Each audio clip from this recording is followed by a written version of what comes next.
Hi partner, Golden illustration 9. Preparation of partner's capital account முக்கியமானது. நமக்கு 6 mark எக்ஸசைஸில் கண்டிப்பாக இந்த பாயிண்ட்டை மென்ஷன் பண்ணுவாங்க.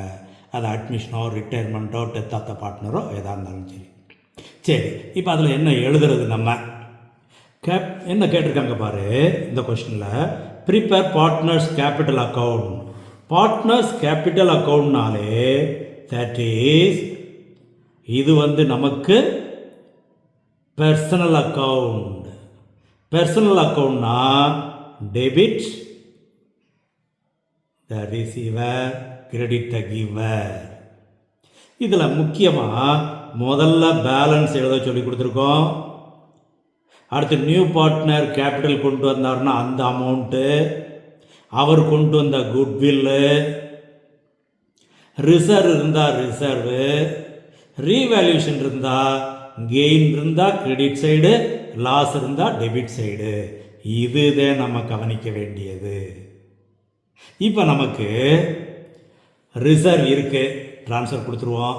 நியூ பார்ட்னர் நினைச்சிருக்காரு 1/4 share. C will bring 30,000 as his capital, 12,000 as his share of goodwill. Okay, அப்போ இந்த 12,000 ஓல்டு பார்ட்னருக்கு சாக்ரிஃபைசிங் ரேஷியோவில் பிரிக்கணும். இது ஒன்று தான் கவனிக்க வேண்டியது.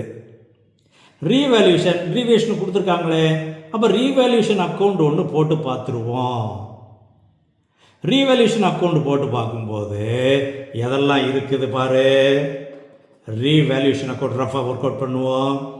பில்டிங் வேர் வேல்யூட் அட்னா தட் இஸ் மார்க்கெட் வேல்யூ. ஏற்கனவே எவ்வளோ இருக்கு பாரு, 40,000 building value. Now market value is 45.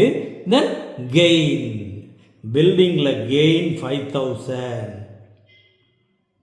Machinery at, அப்போ இதுவும் மார்க்கெட் வேல்யூ. ஏற்கனவே 25,000 நம்ம பேலன்ஸ் ஷீட் எழுதி வச்சுருக்கோம். ஆனால் இன்னைக்கு தேதிக்கு 23 then that is loss, debit 2,000. Provision for doubtful debts is to be created. அப்போ debtors 8,000, அதில் 6%. அப்போ provision for doubtful debts 6%, 6/48. 2 point தான். அப்போ பேலன்ஸ் கிரெடிட்டில் எக்ஸஸாக இருக்குது. அப்போ கெயின் எவ்வளவு? 2,520. இது ஓல்டு பார்ட்னருக்கு ஓல்டு ரேஷியோ என்ன? 2:1. அப்போ இதை 2:1 பிரித்தோம்னா தட் இஸ் 1,680, 840. அப்போ ரீவேல்யூஷன் நம்ம ரஃப் ஒர்க்கிங் நோட்ஸாக போட்டுக்கிற வேண்டியது. பார்ட்னர்ஸ் கேபிட்டல் அக்கௌண்ட் ப்ரிப்பேர் பண்ண வேண்டியது. கேபிட்டல் அக்கௌண்ட்டில் முதல்ல பேலன்ஸ் எழுதணும், நியூ பார்ட்னர் கொண்டு வந்த கேபிட்டல் எழுதணும், குட்வில், ரிசர்வ், ரீவேல்யூஷன். இந்த 3 பாயிண்ட் ஞாபகம் வச்சுக்கோ. Goodwill, reserve, revaluation. இப்போ கேபிட்டல் அக்கௌண்ட்டுக்கு வா. That is balance. Partners capital அக்கௌண்ட்டில் ஏபிசி பேலன்ஸ் எவ்வளோ இருக்கு? ஏபி 2 பேத்துக்கும் 50,000, 32,000.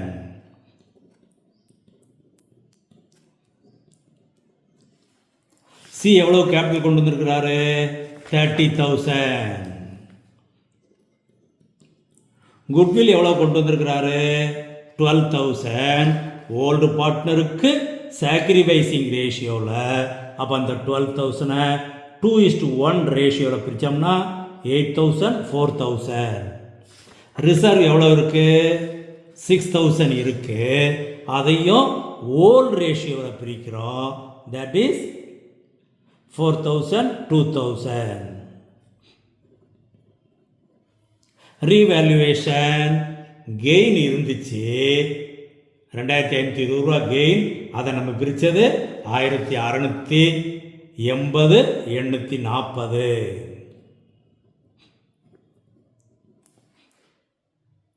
இப்போ இதை டோட்டல் பண்ணோம்னா ஏக்கு 63 680, பிக்கு 38 840, சிக்கு 30,000. இதுதான் அப்படியே பேலன்ஸாக இங்கே வரும். பேலன்ஸ் எழுதி கம்ப்ளீட் பண்ணிட வேண்டியது. இது முக்கியமானது. கேபிட்டல் அக்கௌண்ட்டில் பார்ட்னருக்கு சேர வேண்டிய பணமெல்லாம் கிரெடிட்டு, பார்ட்னர்லேருந்து ஃபேமுக்கு வர வேண்டிய பணமெல்லாம் டெபிட். இந்த பேசிக்கை வச்சுக்கோ. That is increase in capital credit, decrease in capital debit. இதுதான் ஆன்சரு. இதன்படி ஆன்சர் கம்ப்ளீட் பண்ணிக்கோ. Okay boys.